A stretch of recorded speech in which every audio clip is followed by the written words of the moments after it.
Bonjour à tous, on se retrouve aujourd'hui pour une nouvelle vidéo pour la présentation d'un autre jeu. Il s'agit du jeu Les Animaux Fantastiques. Donc c'est pour du 7 à 12 ans, 1 à 6 joueurs, des parties de 15 à 30 minutes.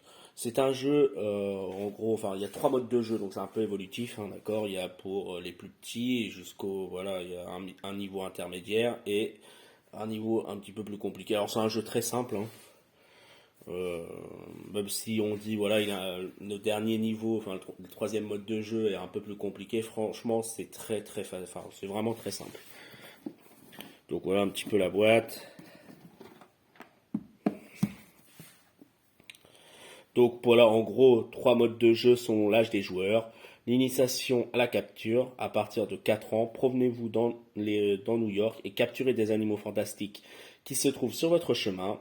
Le premier qui en a capturé 4 remporte la partie. Ensuite, l'apprenti magie-zoologiste à partir de 7 ans.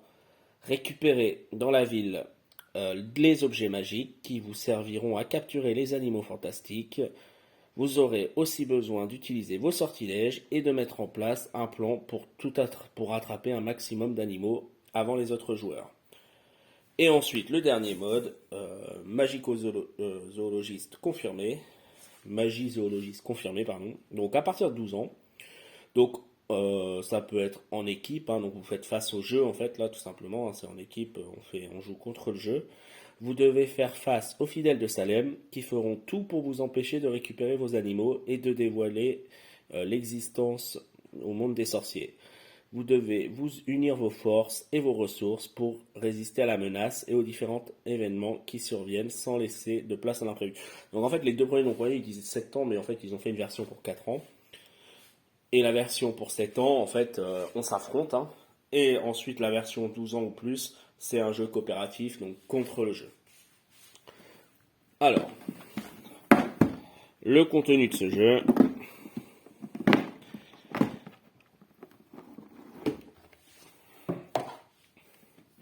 Donc, il y a juste, voilà, plusieurs jeux de la marque.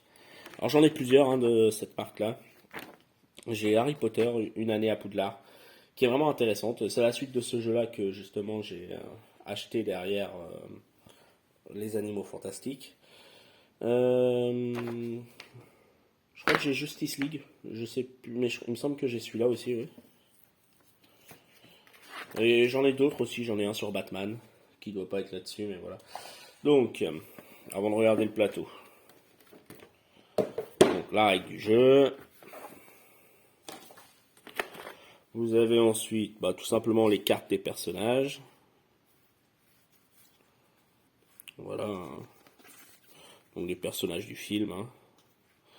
Donc, le nombre d'actions, le nom. La baguette, ça, on s'en fiche un petit peu. La spécificité, c'est-à-dire peut-être leur pouvoir, entre guillemets. Donc, par exemple, là, vous pouvez annuler une carte fidèle de Salem une fois par partie. Donc, ils ont tous un petit peu leur action bonus, on va dire. Ensuite, différents styles de cartes. Des cartes sortilèges qui vont être utilisées, voilà, c'est des bonus, en fait, tout simplement, hein. Donc là, ça annule l'effet d'un sort lancé par un autre joueur. Donc ça, c'est plus peut-être quand on joue contre un adversaire.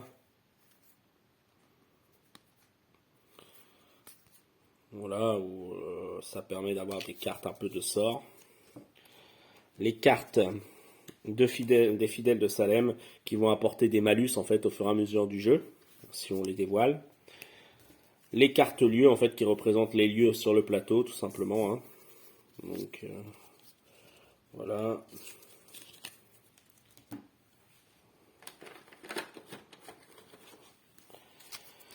Les animaux fantastiques, donc les animaux qu'il y a à capturer, avec les ressources qu'il faut pour les capturer, on verra tout ça. Les cartes événements, voilà, c'est tous des cartes événements, donc là qui vont apporter voilà, du bonus, peut-être du malus, je me rappelle plus exactement, enfin voilà. Ça apporte certaines choses. Là, c'est gagner des jetons jaunes, gagner des jetons multicolores, gagner des... Non, bon, ça a l'air d'être téléportez-vous sur le que vous voulez. Ça a l'air d'être plus des bonus. Ça fait longtemps que j'y ai pas joué. Ah non, là il y a du malus aussi. Rajouter un jeton de Salem sur la frise de Salem. Donc, je sais que ces cartes-là, on les récupère, qu'on enlève un jeton, voilà, justement, qu'on appelle de Salem. Là, il s'agit des jetons des animaux. Fantastique. Les jetons de personnages. Voilà, un bois classique en carton. Beaucoup de jeux de cette marque, je crois que c'est Topi Game, hein, voilà, c'est pas mal fait comme ça sur les jeux de plateau. Les jetons de la frise de Salem, donc on verra. Et ça, c'est les ressources qu'il faudra récupérer. Un dé. Tout simple, un dé à 6 faces. Ok, donc je vais mettre en place le plateau. Ok, donc voici le plateau. Hein. Donc vous avez la frise de Salem. Ici, c'est pour les ressources. Là, c'est le dernier, ça sera pour ajouter les jetons de Salem. Les lieux de la ville, hein, qui étaient numérotés. Donc, voilà à quoi ça ressemble. Hein. Donc, c'est la ville de New York. Hein. Donc, au niveau de la règle, justement, il y a tous les... Donc, les 3 modes sont expliqués. Donc, le premier mode de jeu, donc lui, c'est assez simple. Pour ce mode de jeu, vous avez besoin du plateau, des ressources, ainsi que des jetons et des cartes animaux. Et en fait, on va tout simplement mettre les jetons animaux et les jetons ressources à l'envers sur le plateau. Hein, donc, bon, je vais faire que faire une partie sur le mode, mais voilà, on les met à l'envers. Ils ont ils ont la même face arrière. Et les personnages se déplacent. S'ils arrivent sur une case, ils retournent. Si c'est un animal, ils le récupèrent.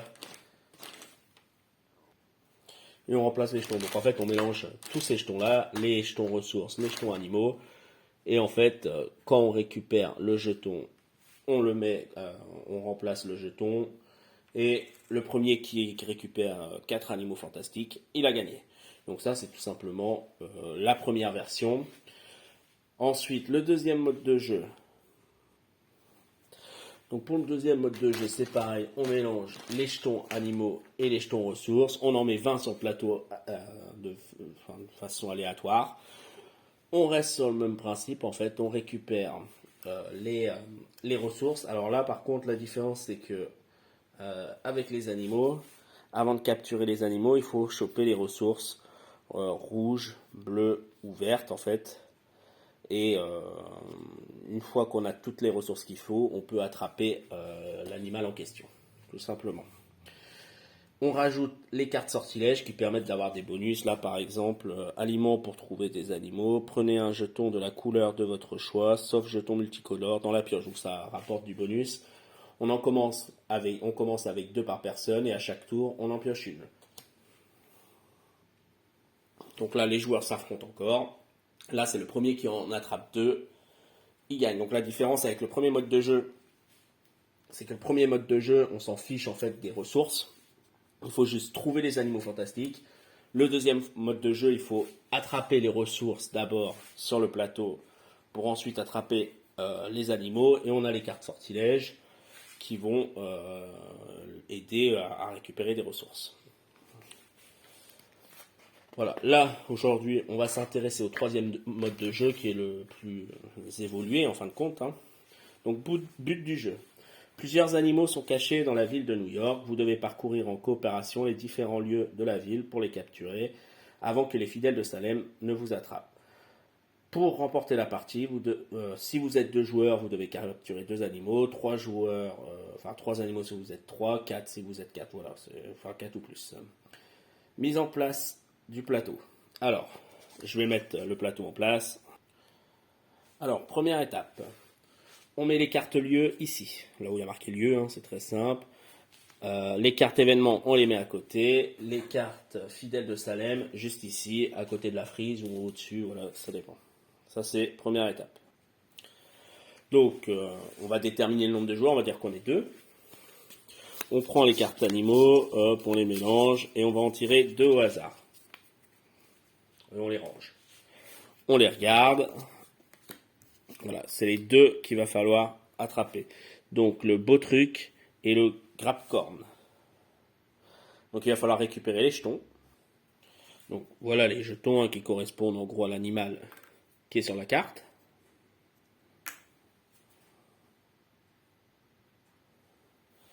On tire ensuite une première carte lieu. Donc là on tire le métro City Hall. Et on va mettre le premier jeton. Donc c'est le numéro 8 qui est ici. Donc on met le premier jeton. On tire une deuxième carte qui est Capitole Théâtre. C'est la 17. Elle est ici. Et on met le deuxième jeton. Donc premier jeton ici en 8, deuxième en 17. On garde les cartes puisqu'on a besoin de voir les ressources qu'il faut pour les capturer.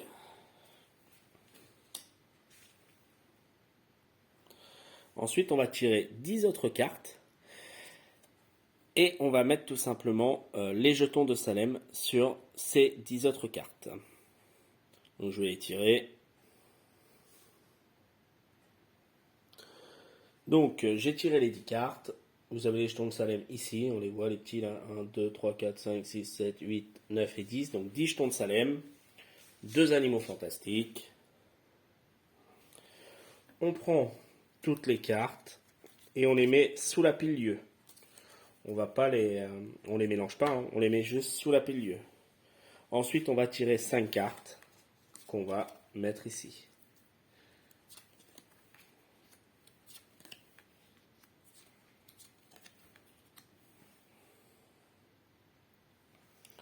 Alors, les cartes sortilèges ne sont pas utilisées ici, donc on les met de côté. On va choisir 2 personnages, tout simplement.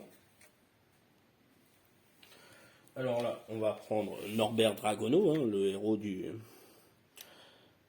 film. Vous avez besoin d'un composant en moins pour attraper un animal. Ça, c'est son pouvoir spécifique. Et puis elle, la deuxième héroïne, elle n'a aucun pouvoir supplémentaire, mais au lieu de 4 actions, elle en a 5. Donc, je les pose à côté là, du plateau, peu importe. On prend leur personnage et on les place sur la case départ. Le but du jeu étant donc de tout simplement récupérer les animaux fantastiques. Alors, à 2 joueurs, on perd la partie si on met 7 jetons de Salem. 2, 4, 6, 7. Donc à partir de là, à 2 joueurs, on perd. À 3, ça doit être ici. Et à 4, c'est là. Et à chaque fois qu'on atteint un petit carré orange, là, comme on voit là, on sort une carte fidèle de Salem et on applique ce qui a marqué dessus pour le restant de la partie.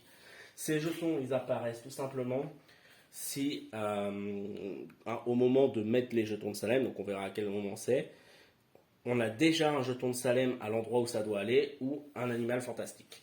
Donc au départ, on est tranquille puisque les cartes sont en dessous. Donc comment ça se passe? On va commencer avec Dragono. Il a 4 actions. Donc 4 actions, il va avancer. Donc on avance voilà, de 4 cases. Une action c'est une case, ou bien on peut enlever un jeton de Salem, on peut voilà, faire plusieurs choses. Si on arrive sur les cases qui sont entourées ici, ça permet de se téléporter sur n'importe quelle autre case de la même couleur. Voilà. Les autres, c'est un point. Donc là, par exemple, si on voulait faire 1, 2, et de là, on pourrait arriver directement à 3. Enfin, voilà, c'est pas gênant. Donc là, par exemple, on pourrait se dire...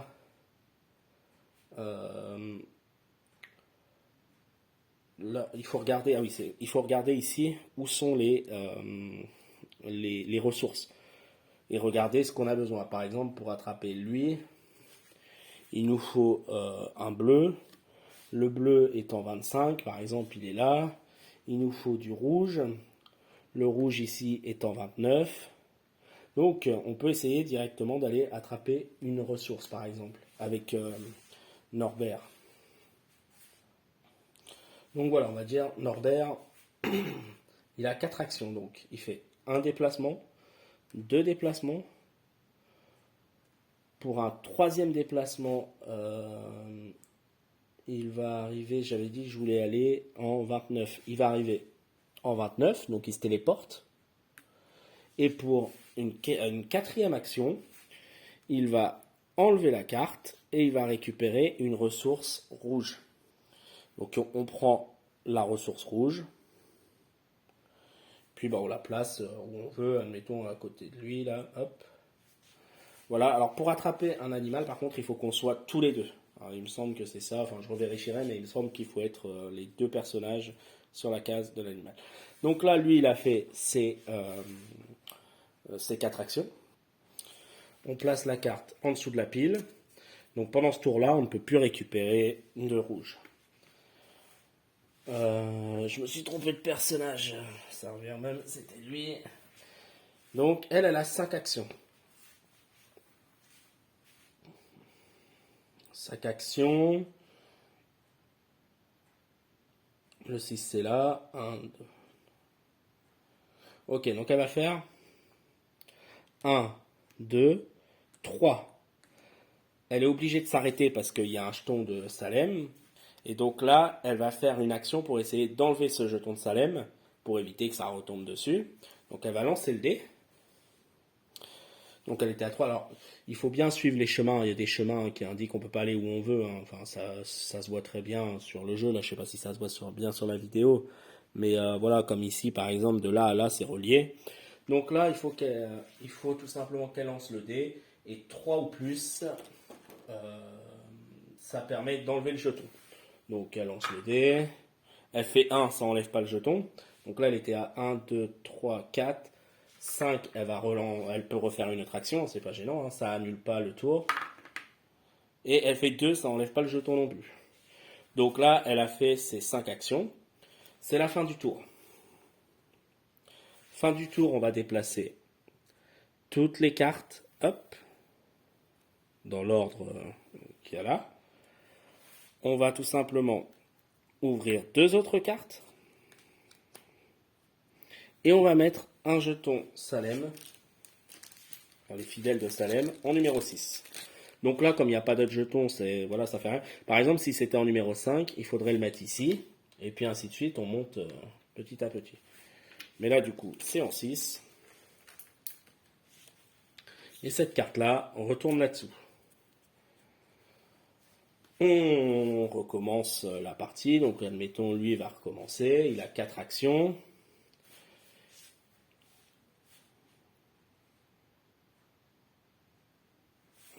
Hop.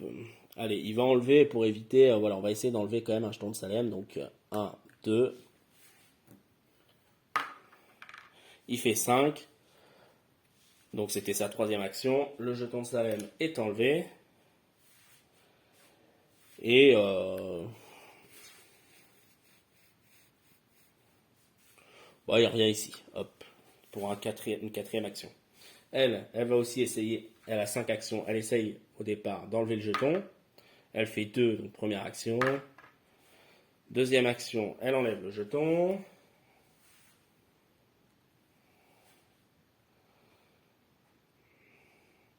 Trois, 4, encore une action. Putain, ça veut pas passer, donc elle enlève pas le jeton, c'est pas grave. On revient pareil, en fait, voilà, c'est tout le temps comme ça. Hop, on ouvre une nouvelle carte. La 23 passe en dessous. On met un jeton de Salem en 23, qui est ici. Et on continue. Donc, lui recommence. Donc, admettons, il y a le 25 à côté, donc il va aller ici. 1. Il récupère un jeton rouge.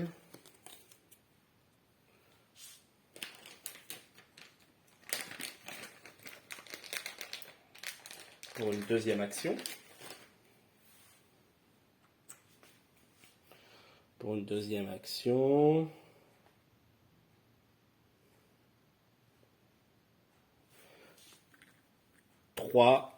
Et 4 actions, il récupère un jeton. Donc là, ça c'est le jeton bonus, le joker, quoi.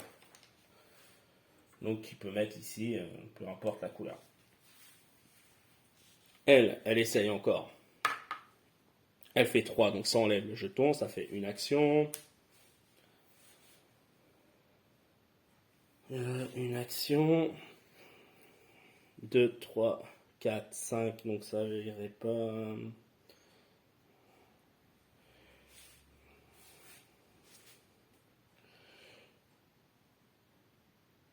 Ouais, retourne vers là.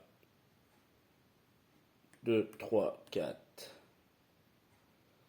5.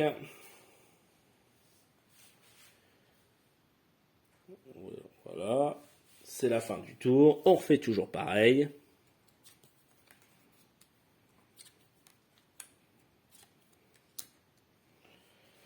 On remet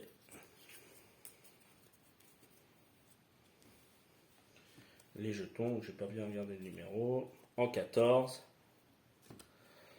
Donc voilà, ça se passe en fait en gros tout le temps comme ça. Il faut récupérer les ressources et éviter en fait de mettre des jetons. Au fur et à mesure, imaginons qu'on mette des jetons ici. Donc le jeton, il avance petit à petit. Si par exemple il arrive là, on va retirer une carte. Et sur la carte, il va être marqué: pendant la phase apparition des jetons de Salem, vous devez placer un jeton supplémentaire sur le lieu indiqué par l'emplacement rouge, en plus de l'emplacement fidèle de Salem. Ok, donc en fait là, à chaque fois, donc là c'est pour toute la partie, donc à chaque fois qu'on fera la partie continuelle avec ce malus là, à chaque fois qu'on met un jeton de Salem sur cet emplacement là, on regarde également l'emplacement rouge et en fait on met un deuxième sur là par exemple en 10 quoi. Et ainsi de suite, par exemple si on arrivait là, en plus il y aurait, là c'est chaque héros perd un composant de son choix, donc là c'est qu'une fois, chaque héros perdrait un composant.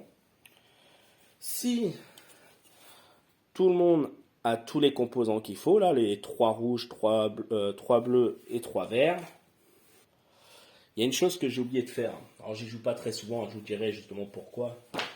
Mais il y a une chose que j'ai oublié de faire. À chaque fois qu'on récupère euh, tout simplement une ressource ou bien qu'on enlève un jeton de Salem, on fait une carte événement qui est applicable directement. Donc là, gagner un jeton jaune par exemple. Chasse à la sorcière, révéler une carte lieu et placer un jeton de Salem sur ce lieu. Donc voilà, ça j'avais oublié de le faire. Hein. Donc à chaque fois qu'on récupère, enfin qu'on enlève par exemple un jeton de Salem ou donc un jeton de Salem ou à chaque fois qu'on récupère une ressource, on fait une carte événement.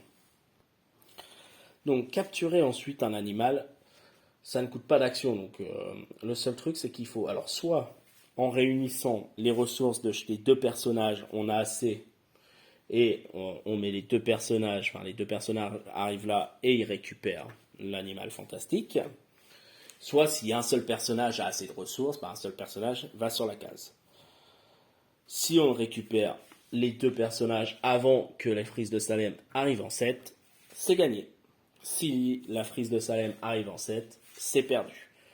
Donc voilà, c'est un jeu, c'est vrai, qui est assez simple. Donc voilà, c'est vrai que j'avais oublié les cartes événements. Donc toutes ces cartes-là, donc voilà, faut bien penser à les tirer. Hein. Donc là, voilà, par exemple, ça, mélanger la pile de cartes de lieu. Donc derrière, ça peut créer, refaire retomber justement un numéro 7 pour mettre un jeton de Salem. Et puis, on avance.